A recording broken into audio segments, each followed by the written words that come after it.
Ya pemirsa, sudah saya sampaikan sebelum jeda, kita akan perbaharui informasi mengenai kasus yang saya sampaikan tadi. Di mana juga Polda Jawa Tengah ini lakukan penahanan ini terhadap oknum polisi yang memang diduga telah melakukan penembakan terhadap siswa SMK Negeri 4 Semarang.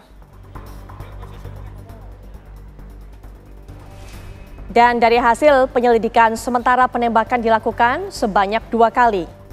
Dalam rilis Polrestabes Semarang bersama Ditreskrimum dan Propam Polda Jawa Tengah menghadirkan 4 tersangka pelaku tawuran, sementara Bribda R pelaku penembakan ditahan atau juga dilakukan penempatan khusus selama 20 hari dalam rangka proses penyelidikan.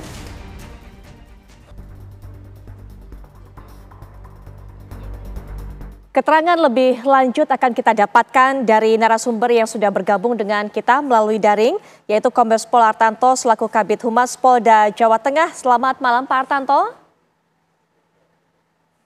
Selamat malam Mbak Putri. Baik, Pak Artanto bersama saya juga di studio sudah hadir Penasihat Ahli Kapolri Irjen Pol Purnawirawan Arianto Sutadi yang juga akan memberikan pengamatannya mengenai kasus ini. Assalamualaikum warahmatullahi wabarakatuh. Selamat malam Pak Arianto. Waalaikumsalam, selamat malam Mbak Putri. Baik, selamat kita akan menuju ke Pak Kabid Humas terlebih dahulu. Pak Artanto, dijelaskan kepada kita, mungkin bisa kepada pemirsa juga yang masih terus bertanya-tanya, sebenarnya kronologi peristiwa ini seperti apa, bagaimana kemudian oknum polisi tersebut menembakkan ataupun juga melakukan penembakan terhadap siswa SMKN 4 Semarang ini. Karena dari kemarin masih simpang siur fakta-fakta yang didapatkan oleh masyarakat. Silakan Pak. Terima kasih Mbak Putri. Selamat malam Pak Arianto. Selamat malam Jenderal. Malam. Ya, malam ini saya akan menyampaikan tentang proses penanganan terhadap kasus KREA atau tawuran, dan kedua kasus penanganan penembakan yang dilakukan oleh anggota Polri tersebut. Pertama, telah terjadi kasus KREA atau di Semarang disebut dengan tawuran kelompok pemuda. Ini antara 2 kelompok gangster Seroja dengan Tanggul Pojo. Akibat dari kejadian tersebut, situasi kita ketahui agak panas karena tawuran itu menggunakan senjata berupa celurit, kelewang, atau senjata tajam yang lainnya. Dalam aksi kejar mengejar tawuran pemuda atau KREA tersebut, melintas anggota Polri yang sedang pulang, yaitu kurang lebih sekitar pukul 12:30 malam. TKP-nya di Jalan Candi Penataran Raya. Melihat situasi demikian, anggota Polri tersebut melakukan inisiatif untuk menghentikan atau membubarkan aksi KREA atau kejar mengejar menggunakan sepeda motor yang membawa celurit atau kelewang tersebut. Aksinya dengan cara melakukan penembakan terhadap pelaku KREA atau tawuran tersebut.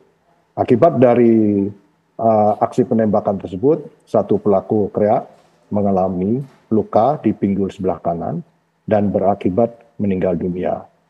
Pada saat anggota tersebut melakukan penembakan, bersangkutan menyisir lagi lokasi di mana pelaku itu melarikan diri dan ditemukan di jalan, dan akhirnya oleh anggota tersebut dibawa ke rumah sakit. Demikian Mbak secara singkatnya.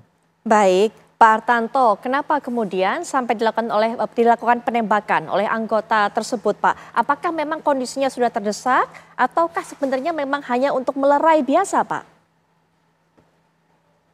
Nah, ini sedang kita lakukan penyelidikan mendalam terhadap anggota tersebut. Kita mempunyai alat bukti, barang bukti berupa CCTV yang kita dalami, dan kita tentunya akan meminta keterangan dari bersangkutan dan juga saksi-saksi maupun alat bukti ya, kita sesuaikan nanti faktanya di lapangan. Tentunya untuk saat ini yang bersangkutan mengakui bahwa melihat terjadinya aksi kekerasan berupa KREA dan juga diduga juga oleh bersangkutan itu begal karena saling kejar mengejar menggunakan senjata tajam. Demikian Mbak. Sempat ada cerita yang beredar bahwa memang anggota ini ketika akan melerai mendapatkan serangan balik dari pelaku tawuran yang merupakan anggota gangster tersebut. Apakah bisa kami konfirmasi Pak dalam kesempatan ini, betulkah yang dialami oleh anggota tersebut Pak? pelaku kriak atau tawuran tersebut melintas di depan anggota tersebut. Sehingga anggota tersebut ingin menghentikan aksi tersebut dengan cara melakukan penembakan. Akibat dari penembakan tersebut, salah satu pelaku meninggal dunia. Nah, ini yang kita lakukan proses terhadap yang bersangkutan, apakah sudah sesuai dengan SOP bagi seorang anggota polisi untuk menghentikan tindakan masyarakat yang sifatnya mengganggu ketertiban umum dengan cara melakukan penembakan.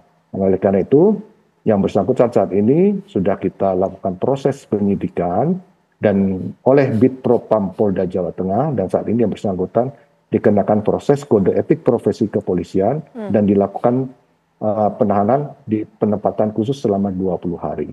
Demikian, Mbak. Baik, Pak Arianto, memang ini masih terus dilakukan pendalaman. Kita hanya bisa mendapatkan cerita seperti itu hingga sejauh ini. Tapi kalau dari cerita yang disampaikan oleh Pak Kabid Humas, betulkah tindakan yang dilakukan oleh anggota tersebut? Tapi nanti, Pak Arianto, kita akan jeda sejenak. Saat kami kembali, Pak Arianto juga akan memberikan pandangannya sesaat lagi.